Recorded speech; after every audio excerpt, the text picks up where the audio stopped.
1 Timóteo 3, 14 e 15.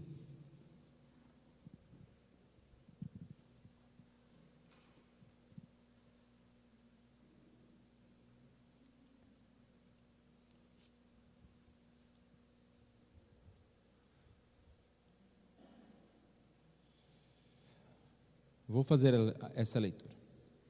Escrevo-te estas coisas, esperando ir ver-te em breve, para que, se eu tardar, fique ciente de como se deve proceder na casa de Deus, que é a igreja do Deus vivo, coluna e baluarte da verdade. Evidentemente, grande é o mistério da piedade. Aquele que foi manifestado na carne, foi justificado em espírito, contemplado por anjos, pregado entre os gentios, crido no mundo, recebido na glória. Então a lição vai explicar esses versículos de forma bem espaçadinha. E às vezes a gente lê textos da Bíblia, depois de tantos anos de crente, parece que a gente está lendo pela primeira vez alguns textos, né? A Bíblia, assim, ela não tem só riqueza poética, riqueza no sentido dos escritos, mas você percebe como a palavra fala de forma especial, né? A igreja do Deus vivo, coluna, baluarte da verdade. Então não é o pastor que está falando, não é o fulano que está falando, não é eu. A Bíblia diz que a igreja é o baluarte da verdade. E essa igreja tem um quartel-general que é aqui no templo. Nós nos reunimos como igreja. Mas vamos lá. Então na introdução explica que Paulo está instruindo a Timóteo. A gente sempre fala isso, Paulo já depois de uma certa idade, ele já sabia que ele precisava instruir outros. Caso eu falte, né, eu morra, eu não esteja mais aqui, você precisa seguir. E o que ele fala para Timóteo? Ele fala sobre a vida pessoal. Timóteo deveria ter uma vida piedosa, uma vida constante diante de Deus, e uma vida de estudo da palavra, para que ele pudesse assim ajudar e instruir a outras pessoas. Então esse tema é sempre constante, né?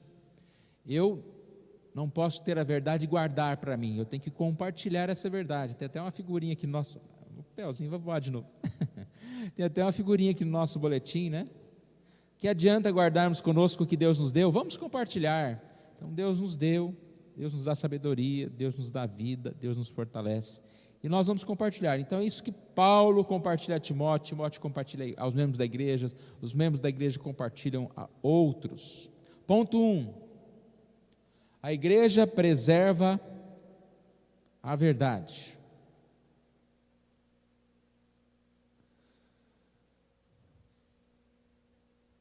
O que Paulo ensinou a Timóteo? Que ele deveria viver ciente da verdade. Fique ciente de como se deve proceder na casa de Deus, que é a igreja do Deus vivo. Seu procedimento puro e irrepreensível. Mas não só Paulo, o comportador do pastor, não só Timóteo, o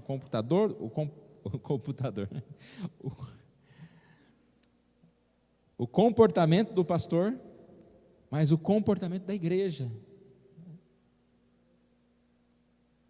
Como deve ser? Firme. Todo aquele que confessa o nome de Jesus deve andar como ele andou. Ah, mas isso é tão óbvio, não precisa nem falar, né? A crente tem que andar bem. Mas por que a gente fala? Porque é difícil. Aqui diz Timóteo enfrentaria tribulações, tempo de apostasia. É muito fácil ser influenciado por tantas coisas que o mundo fica pregando, fica ensinando. Nós vivemos uma contracultura, nós vivemos de uma forma diferente. O que nós valorizamos? O mundo valoriza o ter, nós temos que valorizar o que nós somos. As conquistas e os reinos não são os reinos desse mundo, as nossas conquistas são o Senhor. Então é uma grande responsabilidade que nós temos de estar vivendo de acordo com a palavra de Deus.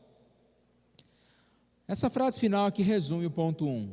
A igreja é o corpo de Cristo.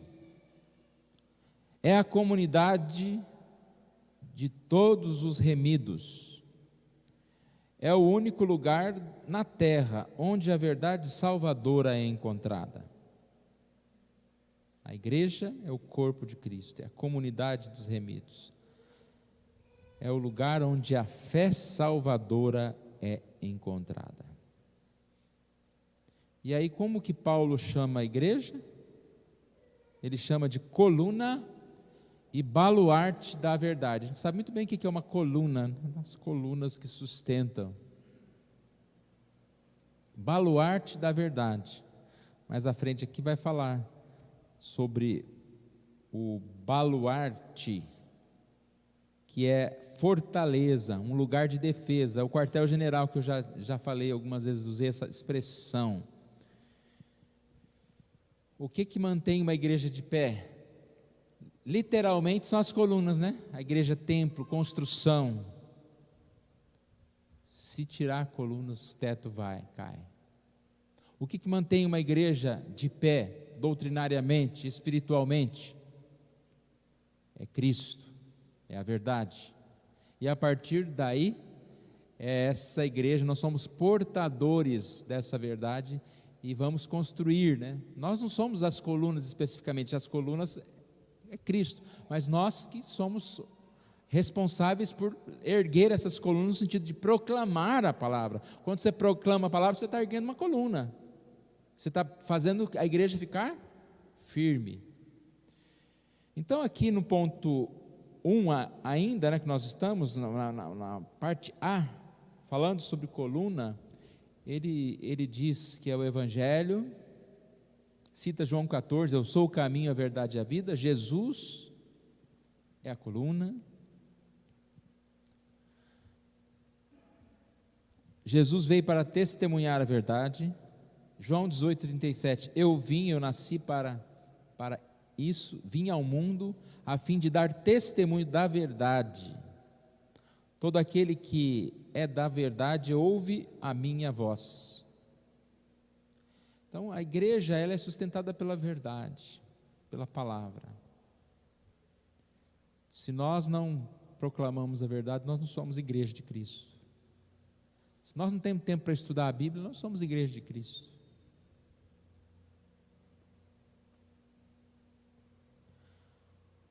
Nós temos o papel de coluna quando cooperamos em favor dessa verdade. 3 João 8, para nos tornarmos cooperadores da verdade. A igreja, portanto, é um meio gracioso de Deus para preservar e defender a revelação. Este dever não compete a reis, governantes poderosos ou magistrados, somente ao povo de Deus. Não compete a uma empresa, não compete a pessoas que são mais sábias do que as outras, mas compete à igreja do Senhor Jesus. Lembra que eu falei há pouco que a gente precisa estar sempre reformando?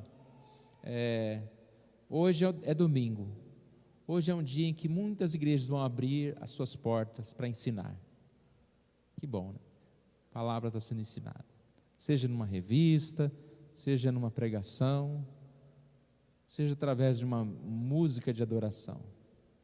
Mas de uma forma triste também, hoje é um dia em que muitas igrejas vão abrir para pedir dinheiro para as pessoas apenas, para falar doutrinas de homens, falar palavras que agradam os ouvidos, né? Que tem coceira no ouvido, quer ouvir aquilo. Igrejas que vão apenas motivar pessoas, né? Você consegue, você pode. Aquela pregação de apenas motivação pessoal. Então, a gente deve lembrar do nosso propósito e saber que a gente vai enfrentar dificuldade como Timóteo. Qual a dificuldade de Timóteo? Tempo de apostasia. Pessoas não queriam ouvir a verdade. Mas por isso a gente vai deixar de falar? Não, vai continuar falando a verdade. Nós vamos nos adaptar ao que o mundo quer? Não, vamos continuar a falar a verdade. A igreja é uma das coisas que menos precisa mudar no correr dos séculos, dos tempos. Pode mudar uma coisa, uma parede, uma caixa de som diferente, um microfone. A palavra não vai mudar. Se você assistir uma pregação lá de 1800 da palavra, é a mesma pregação de hoje. Não pode mudar. Por isso que é tão bom você ler livros evangélicos, né? Está sempre atual, desde que o pastor que escreveu era fiel à palavra. Você pode ler os escritos de Calvino, escritos lá antigos, seja quem for. Sermões de Spurgeon, né? Como são bons aqueles textos, porque é a palavra. Ele se dedicou a expor a palavra. Isso é bom, isso é importante.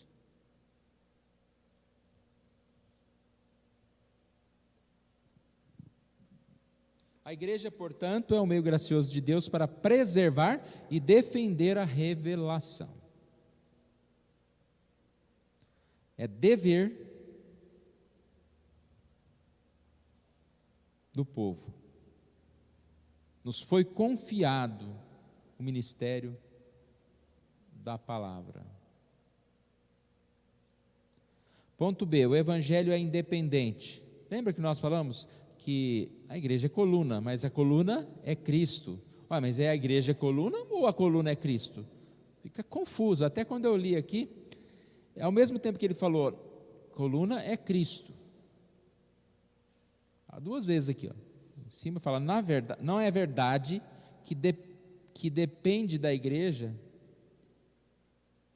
desculpe, não é a verdade que depende da igreja, é a igreja que depende da verdade. Então o que quer dizer essa é coluna ou não é coluna? Na verdade, o evangelho, ele tem vida por si só. Ele não depende dos homens, mas Deus usa os homens. O que eu quero dizer? Acabei de dizer, tem uma igreja que abre para pregar a verdade, ela está sendo coluna, porque ela está falando da verdade. Uma outra abre para pregar heresias. Essa que não tem Cristo como coluna, ela não vai deixar fazer morrer a verdade, que a verdade ela é viva por si só. Sempre existirão pessoas que estarão seguindo a verdade. O evangelho vive por si, a igreja depende, e é exatamente isso, o dia que tirar Cristo, não tem mais coluna, não tem mais igreja, nós deixamos de ser igreja. Ponto 2, a igreja dissemina a verdade. Fiel é a pregação da palavra, pregação da palavra. A igreja tem que fazer conhecida a verdade. As cartas pastorais, 1ª e 2ª Timóteo e Tito, fazem pelo menos 20 referências à educação e ao ensino, o que é muito significativo. Se alguém perguntar, qual o papel da igreja? Ensinar, evangelizar e ensinar. O papel principal da igreja. Qual o fim principal do homem? Adorar a Deus. E qual que é a forma de eu adorar a Deus? É ensinando, explicando o evangelho, a palavra. Então aqui a gente percebe que a igreja, ela nunca pode fugir do ensino. E nós como igreja nunca podemos fugir desse desejo de aprender, de querer aprender mais a palavra. Aprender mais a palavra. É um pouco repetitivo, mas a gente tem tantos recursos hoje para estudar a palavra, mas parece que a gente não consegue muito, às vezes, se afixar mais tempo, porque é um hábito, é um exercício. Nós temos muitos maus hábitos que tomam o nosso tempo, que tomam a nossa energia, que tomam a nossa vida, e de repente você está desacostumado. Então a gente precisa se aproximar mais da verdade e ir gastando mais tempo com coisas importantes, fazendo coisas para glorificar a Deus, criando esses novos hábitos, estudando a palavra. Eu vou assistir um vídeo por semana de uma pregação da igreja tal, né? Essa igreja que é fiel, um pregador que está expondo uma doutrina. Eu vou tal dia da semana na minha igreja estudar a palavra. Eu vou orar tanto tempo, vou ler a Bíblia tanto tempo por dia. Você tem que começar a criar vários hábitos e assim crescer neles. Mas aqui, voltando aos referências sobre educação, olha aqui. Está falando do ministro, mas somos todos nós. O ministro deve admoestar na doutrina correta, não é admoestar no que ele gosta. Ser expositor da palavra, também não é ser expositor de ideias, de filosofia, psicologia, expor a palavra. A palavra por si só vai falar ao nosso coração, muito mais do que qualquer outra coisa.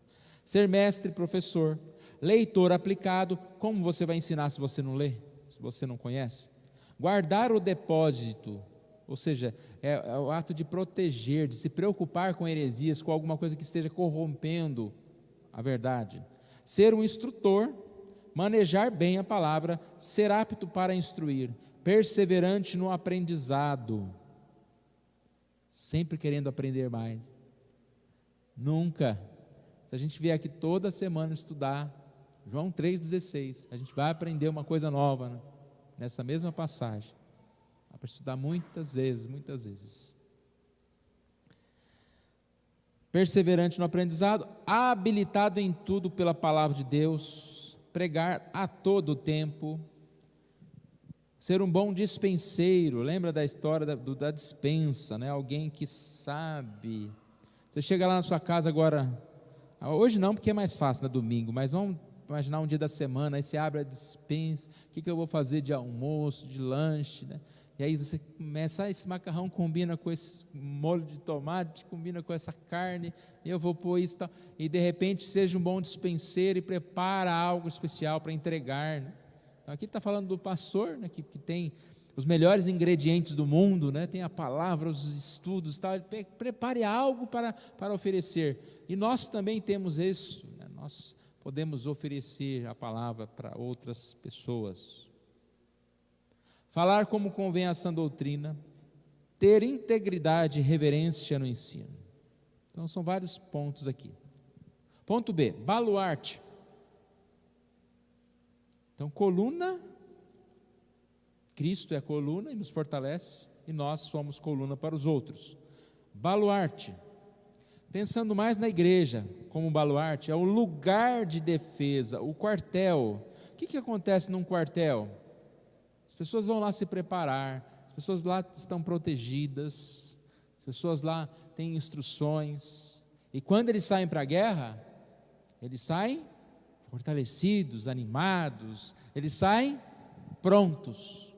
Então a igreja tem muito disso. É o momento que nós nos reunimos, né, aqui para aprender, para nos fortalecer, para durante a semana estar fazendo as nossas atividades, vestir a armadura correta para servir a Deus.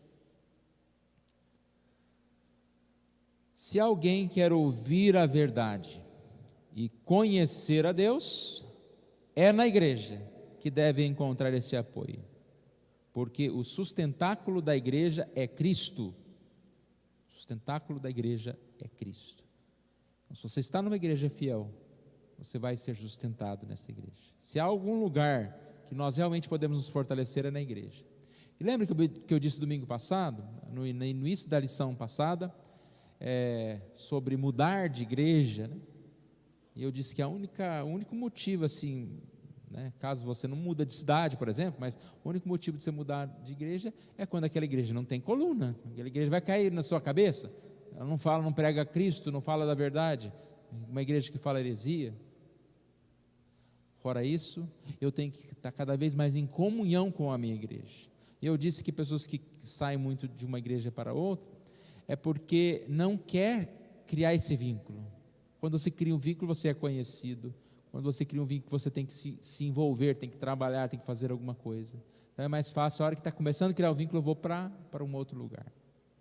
Então, não, eu tenho que estar firme, eu tenho que estar treinando junto lá com o exército, sendo equipado para servir a Cristo. Uma igreja fiel assume o caráter de Jesus, não o caráter do pastor, não o caráter de um líder, de alguém específico.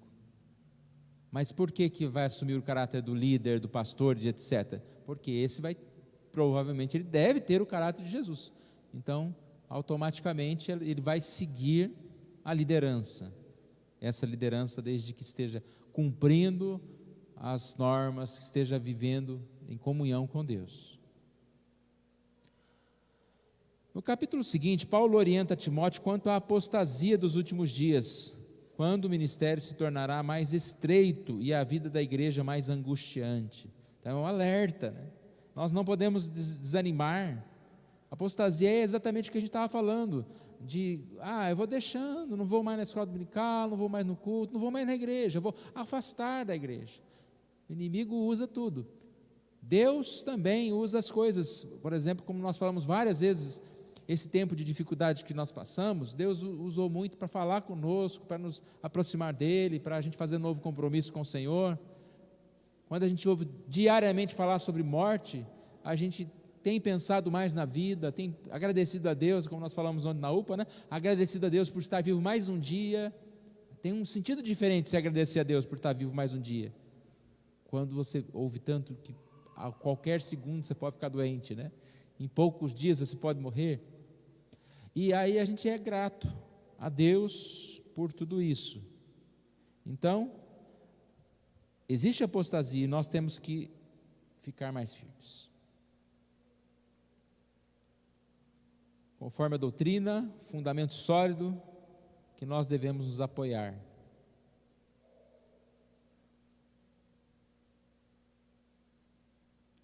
Aqui fala no finalzinho desse ponto 2, a disseminação do evangelho provoca agitação na vida íntima das pessoas. Elas se envolvem, se questionam, sentem muita raiva ou humilhação, mas quando se curvam diante da verdade, elas experimentam uma maravilhosa transformação, porque recebem a verdadeira vida.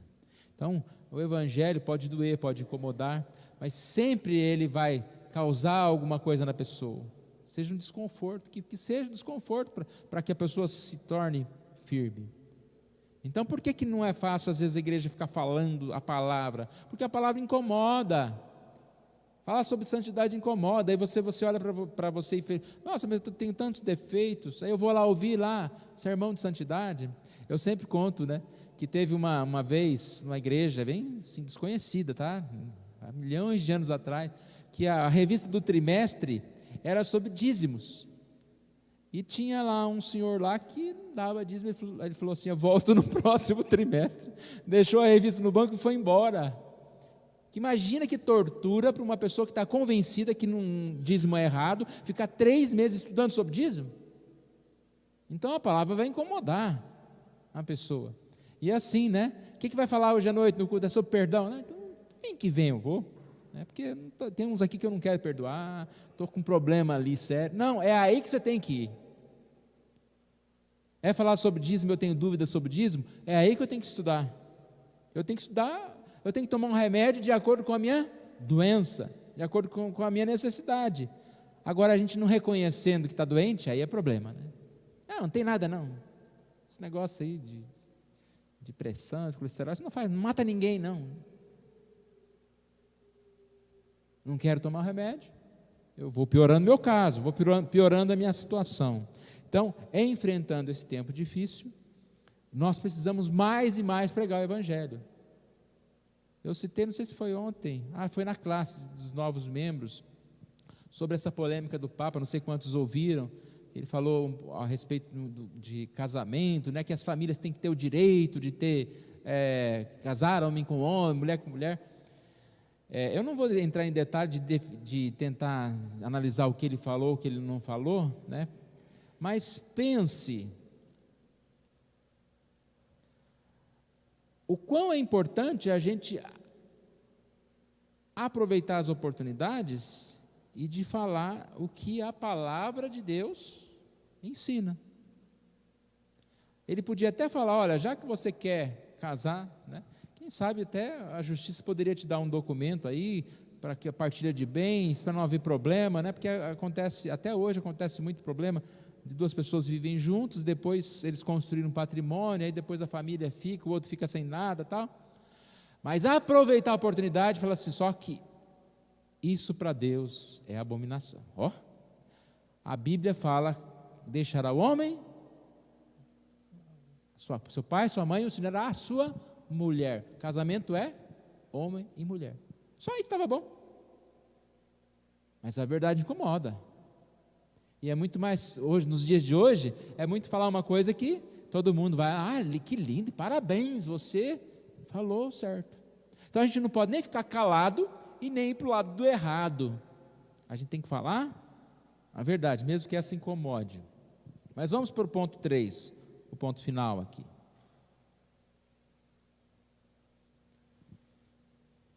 A glória da igreja. A igreja será coluna e baluarte da verdade somente enquanto confessar esse mistério, o mistério da piedade. Que começa falando sobre mistério. Mistério é algo que na época era mistério, hoje já não é mais mistério. Qual que era o mistério? É o mistério do Evangelho, a Cristo, da salvação, da glória eterna. Esse é o mistério para quem não tem Jesus. Ou seja, eles não conhecem. É algo oculto. Mistério é algo oculto. Não é oculto mais para nós. E aí ele coloca aqui então que a igreja deve exercitar essa vida, esse mistério da piedade. Esse mistério deve confessar esse mistério. Deve exercitar, deve confessar. O caráter do cristão, a devoção particular de cada um, que cada um deve a Deus. Então aqui, temos 6 proposições com respeito a esse mistério da piedade, que é a obra de Cristo. Ou seja, quem que é o piedoso, quem que é o exemplo? Foi a lição da semana passada, né? Cristo é o exemplo. Nós devemos nos espelhar em Cristo. Mas quem é Cristo? Porque nós falamos, Cristo é o baluarte da verdade. Você sabe definir quem é Cristo, você sabe falar sobre Cristo. E aqui então, temos 7 pontinhos. Aquele que foi manifestado na carne. Então a lição explica, algo que foi manifestado é algo que já era existente, pré-existente. Jesus é o Filho de Deus, mas ele não foi criado, ele não foi alguém que nasceu que naquele momento. Antes da fundação, Jesus já existia. Ele foi manifestado na carne. 2, foi justificado no Espírito. A lição diz que é uma alusão à ressurreição. Cristo se sujeitou à humilhação da cruz, a fim de dar vida àqueles que estavam mortos, para que a igreja tivesse esperança da ressurreição. Cristo tinha que cumprir a sua obra. Então Cristo ressuscitou, cumpriu a sua obra, se humilhou, se manifestou, se humilhou, mas ressuscitou. Ponto 3, contemplado por anjos. Recebeu louvores, não só dos homens, mas dos anjos. As mensagens de Natal, né? Estamos quase chegando no Natal. Temos que falar para os cantores aí juntarem, fazer uns grupinhos menores aí para cantar umas musiquinhas de Natal para nós, né? Depois nós vamos conversar aí com as pessoas, né? Até sair de onde que eu estava. Dos anjos, né? Estava nos anjos. Os anjos adoravam. Então tem muita música de Natal falando, né? Os anjos glorificaram a Jesus. Tem o anjo Gabriel que anunciou o nascimento a Maria. Também o anjo explicando lá na ressurreição de Jesus, explicando a Maria Madalena o que tinha acontecido. Então é isso que significa contemplado por anjos. Ponto 4, pregado entre os gentios e crido no mundo.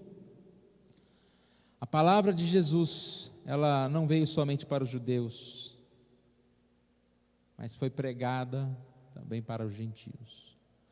A lição explica muito bem que o propósito principal eram os judeus, era um povo, mas veio para os que eram seus, mas os seus não o receberam.